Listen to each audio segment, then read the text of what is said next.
Dans cette vidéo, je vais vous parler de vos campagnes display et de vos campagnes YouTube. Je vais vous expliquer pourquoi est-ce que 1, elles ne diffusent pas du tout, ou alors 2, elles ont des résultats catastrophiques.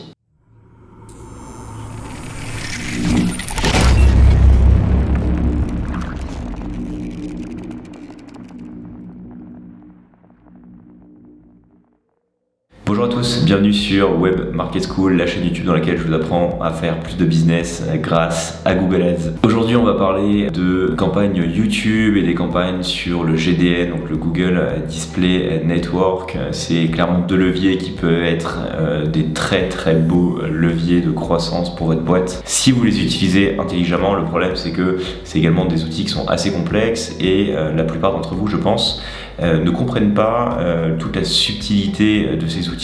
Et à force de discuter avec évidemment d'autres média buyers et de pouvoir travailler sur un gros paquet de comptes Google Ads, il y a une erreur qui revient très souvent dans l'optimisation de ces campagnes display et YouTube que je vais vous présenter aujourd'hui et qui, en tout cas je l'espère, va vous permettre d'avoir des meilleurs résultats sur ce levier-là. Avant d'attaquer cette erreur, comme toujours, n'oubliez pas de vous abonner à la chaîne YouTube de Web Market School, ça participe à son bon développement et surtout ça vous permet d'être tenu au courant des dernières vidéos de la chaîne pour progresser sur Google Ads. Également rendez-vous sur webmarketschool.com si vous souhaitez vous former. Vous retrouverez les deux principales formations de Web Market School, à savoir la machine à lead si vous souhaitez construire votre machine à génération de prospects sur Google Ads et apprendre à le faire efficacement, et la méthodologie qui vous donne tout le savoir-faire de Web Market School pour avoir une méthode de travail éprouvée dans l'optimisation de vos campagnes Google Ads. C'est tout pour la partie promotion. On passe directement sur mon écran et je vais vous montrer comment arriver à éviter cette fameuse erreur qui vous bloque sur le display et YouTube. C'est parti. Nous voilà dans un compte Google Ads qui utilise des campagnes display, des campagnes YouTube. Principale erreur qui va vous bloquer, c'est de ne pas donner suffisamment de marge à l'algorithme au démarrage pour optimiser vos campagnes. Alors je vais vous montrer un exemple qui justement, à mon avis, vous allez beaucoup retrouver sur vos comptes. Hop, je vais ouvrir un autre compte où il y a une campagne display ici. Donc là on regarde sur un mois et en fait cette campagne display, voilà, elle a fait 4 impressions sur le mois, elle diffuse pas du tout.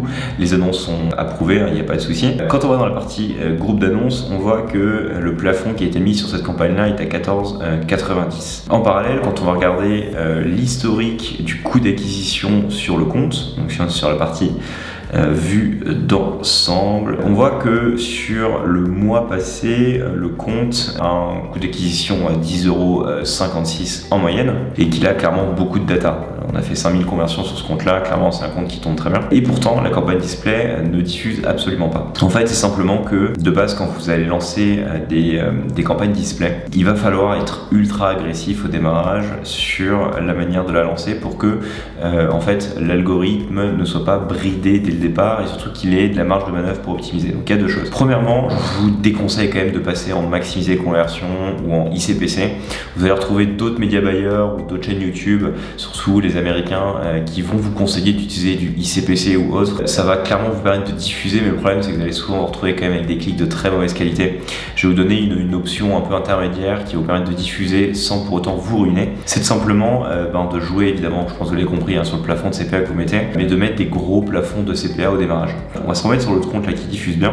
Donc ça c'est une campagne display à peu près sur une vingtaine de jours. Au démarrage, c'est une campagne sur laquelle on a mis des coûts d'acquisition autour de 35 €, même 40 € il me semble. Et clairement, quand on regarde le coût d'acq du compte, on voit que c'est un compte qui diffuse, qui a une moyenne à 15,32 €. Donc on a mis un CPA 3 fois supérieur au démarrage à la moyenne du compte. Et ça, c'est clairement une règle que je vous conseille d'appliquer. N'utilisez pas du maximiser les conversions, mais si vous avez un CPA de compte, par exemple de 10 € et que vous souhaitez démarrer sur du display, alors évidemment, vous faites toutes les bonnes pratiques que je vous recommande et que vous retrouverez sur la chaîne YouTube, à savoir avoir des ciblages assez précis, des audiences d'intérêt qui ont été minutieusement choisies. Et une fois que vous avez fait ça, vous allez mettre un coût d'acquisition, vous allez utiliser du CPA cible, et vous allez mettre un coût d'acquisition jusqu'à 3-4 fois supérieur à la moyenne de votre compte.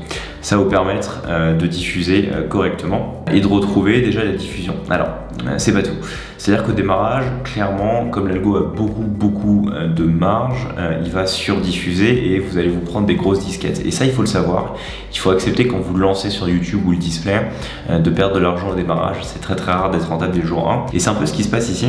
On voit qu'on a commencé à diffuser tranquillement. Alors on a mis des plafonds de coût à 40 €. Alors si vous suivez régulièrement la chaîne, vous savez que je vous conseille vraiment de lancer du display ou du YouTube qu'une fois que vous avez déjà une très belle rentabilité sur le search. Et dès les premiers jours, en fait, on est passé sur des campagnes à 23 € de CPA, 24 €. Mais il faut oublier que la moyenne du compte était de 15 €. Donc clairement, en fait, on reste super cher. Mais à force d'optimisation, donc là évidemment après vos groupes d'annonces, vous allez pouvoir les optimiser, vous allez avoir de la data pour optimiser le compte, et surtout l'algo va apprendre, et petit à petit en fait le compte va venir retrouver des plafonds de diffusion qui sont autour de la moyenne. Donc on sait que la moyenne du compte ici est autour de 15 €, et on voit que là sur les derniers jours, on est toujours sur un coût d'acquisition autour de 14 €, là 16 €, etc. Ce qui nous permet clairement de nous y retrouver et d'avoir des campagnes display qui fonctionnent. On voit qu'il y a des moments où le compte a clairement bien diffusé, en tout cas sur cette campagne-là. On a fait jusqu'à 79 conversions sur une journée.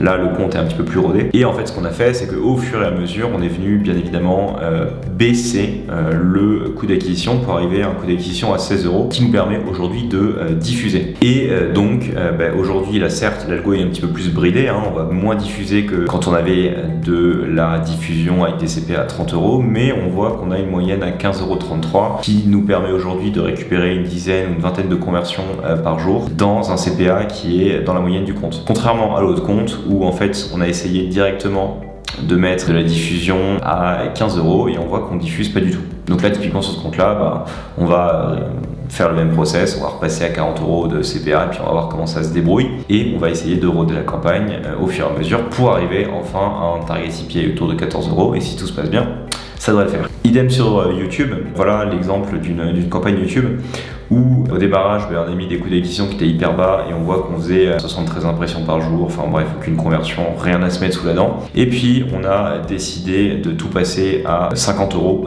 Ici c'est le même compte, donc on a une moyenne à 15 €. On a passé tout le compte à 50 €. Et on voit tout de suite que le compte s'est mis à diffuser. Voilà, là on a des plafonds autour de 40 €. Alors il y en a certains où on voit que c'est pas bon du tout, parce qu'on a pris de la data. Mais là on commence à avoir des bonnes diffusions sur pourtant des plafonds à 40 €. Et on voit clairement au niveau de la vue d'ensemble que la campagne commence vraiment à décoller là.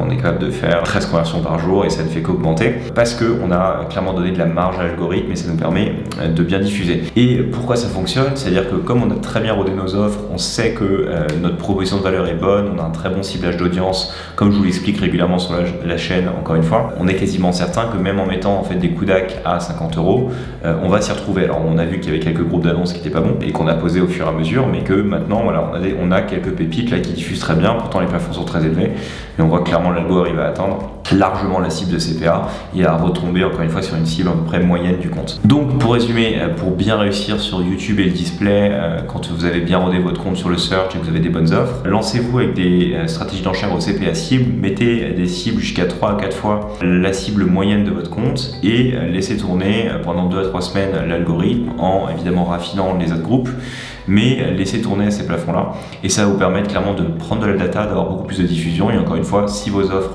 sont bonnes, vous allez avoir les très bons résultats et ça vous permet ensuite petit à petit de retrouver les plafonds que vous cherchez à atteindre et surtout de garder de beaux volumes de diffusion. Voilà pour cette vidéo, j'espère qu'elle vous a plu. Comme toujours, n'hésitez pas à partager, commenter, liker ces dernières, ça participe au bon développement de la chaîne et je vous en remercie. Je suis curieux également de savoir en commentaire si vous la connaissiez et j'espère que si vous la testez, vous allez pouvoir obtenir de meilleurs résultats dans vos campagnes display et YouTube. N'hésitez pas à me le partager en commentaire et encore une fois, rendez-vous sur webmarketschool.com si vous voulez vous former ou être accompagné par nos équipes dans votre stratégie d'acquisition sur Google Ads. Quant à moi, je vous souhaite une très bonne utilisation de vos campagnes display, de vos campagnes YouTube et je vous dis à très vite pour une nouvelle vidéo sur la chaîne. Ciao!